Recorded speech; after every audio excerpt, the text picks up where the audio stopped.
తిరుమల వెంకటేశ్వరుని ఆలయంలో మూల విరాట్టు కాకుండా మరో 4 మూర్తులు ఉన్నాయి. ఈ మూర్తులు వరుసగా భోగ శ్రీనివాసమూర్తి, ఉగ్ర శ్రీనివాసమూర్తి, మూలమూర్తి, కొలువు శ్రీనివాసమూర్తి, శ్రీదేవి భూదేవి సమేత మలయప్ప స్వాములు. ఏ రూపాల ప్రాభవం ప్రాధాన్యత ఏమిటో తెలుసుకుందాం. మూలమూర్తి అంటే ధ్రువ బేరం. నిత్యం లక్షలాది మంది భక్తి ప్రపత్తులతో దర్శించుకునే మూల విరాట్టును ధ్రువ బేరం అంటారు. ధ్రువ అంటే స్థిరంగా ఉండేది అని అర్థం.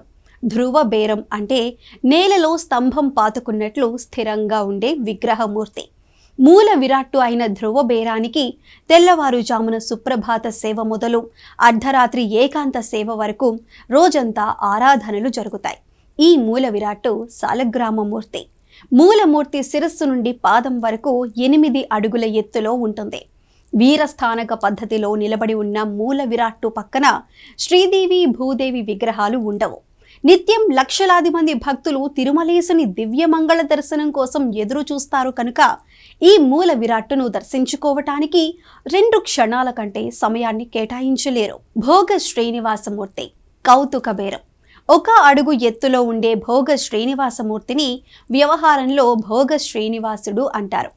ఇంకో రకంగా కౌతుక బేరం లేదా పురుష బేరం అంటారు. నిత్యం జరిపే దీపారాధన, నైవేద్యం, అభిషేకం, ఏకాంత సేవలు భోగ శ్రీనివాసమూర్తికి జరిపిస్తారు. ఈ వెండి శ్రీనివాసుని విగ్రహాన్ని సామాన్య శకం 614లో పల్లవ మహారాణి సామవాయి పేరిందేవి ఆలయానికి సమర్పించినట్లు శాసనాల్లో ఆధారాలు లభించాయి. మహారాణి ఈ శ్రీనివాసమూర్తిని సమర్పించిన నాటి నుండి నేటి వరకు ఎన్నడూ ఆలయం నుండి విగ్రహాన్ని తొలగించలేదు. ఆగమ శాస్త్రాన్ని అనుసరించి మూల విరాట్టుకు చేసే సేవలు భోగ శ్రీనివాసమూర్తికి అందుతాయి. ఉగ్ర శ్రీనివాసమూర్తిని స్నపన బేరం అంటారు. ఈ మూర్తి శ్రీదేవి భూదేవి సమేతంగా ఉంటుంది.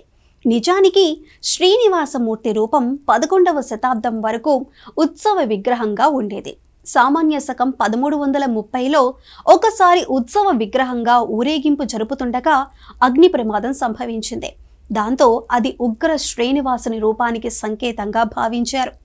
అప్పటి నుంచి శ్రీదేవి భూదేవి సమేత మలయప్ప రూపాన్ని ఉత్సవ విగ్రహంగా రూపొందించారు. ఆ విధంగా అగ్ని ప్రమాదం జరిగినప్పటి నుంచి ఉగ్ర శ్రీనివాసమూర్తిని సంవత్సరానికి ఒకసారి సూర్యోదయానికి ముందు సర్వలంకారాలతో సుందరంగా తీర్చిదిద్ది ఊరేగింపునకు తీసుకువెళ్లి తిరిగి అంతరాలయానికి తీసుకొస్తారు. శ్రీదేవి భూదేవి సమేత మలయప్ప స్వామి ఉత్సవ బేరం. 13వ శతాబ్దంలో ఉగ్ర శ్రీనివాసమూర్తిని ఊరేగింపుకు తీసుకువెళ్లటం మానేసిన తరువాత శ్రీదేవి భూదేవి సమేత మలయప్ప స్వామిని ఉత్సవ వేడుకల్లో ఊరేగిస్తున్నారు. ఈ శ్రీదేవి భూదేవి సమేత మలయప్ప స్వామిని ఉత్సవ బేరం అంటారు. ఈ మూర్తి 3 అడుగుల ఎత్తు ఉంటుంది. బ్రహ్మోత్సవాల్లో సహా ప్రతి ఉత్సవంలో శ్రీదేవి భూదేవి సమేత మలయప్ప స్వామినే ఊరేగిస్తారు. కొలువు శ్రీనివాసమూర్తి బలిబేరం. గర్భగుడిలో మూల విరాట్టు పక్కన ఉండే మరొక చిన్న విగ్రహాన్ని కొలువు శ్రీనివాసమూర్తి అంటారు. ఆగమ పరిభాషలో బలిబేరం అంటారు. మూల విరాట్టుకు తోమాల సేవ నిర్వహించిన తరువాత కొలువు శ్రీనివాసుని బంగారు సింహాసనంపై ఉంచి పంచాంగ శ్రవణం చేస్తారు. తిరుమలలో ఆ వేళ జరిగే ఉత్సవ వేడుకలు ఏమైనా ఉంటే వాటి వివరాలు తెలియజేస్తారు. శ్రీవారి హుండీలో గత రోజు వచ్చిన కానుకల వివరాలను, ఆదాయ వ్యయాలను తెలియజేస్తారు.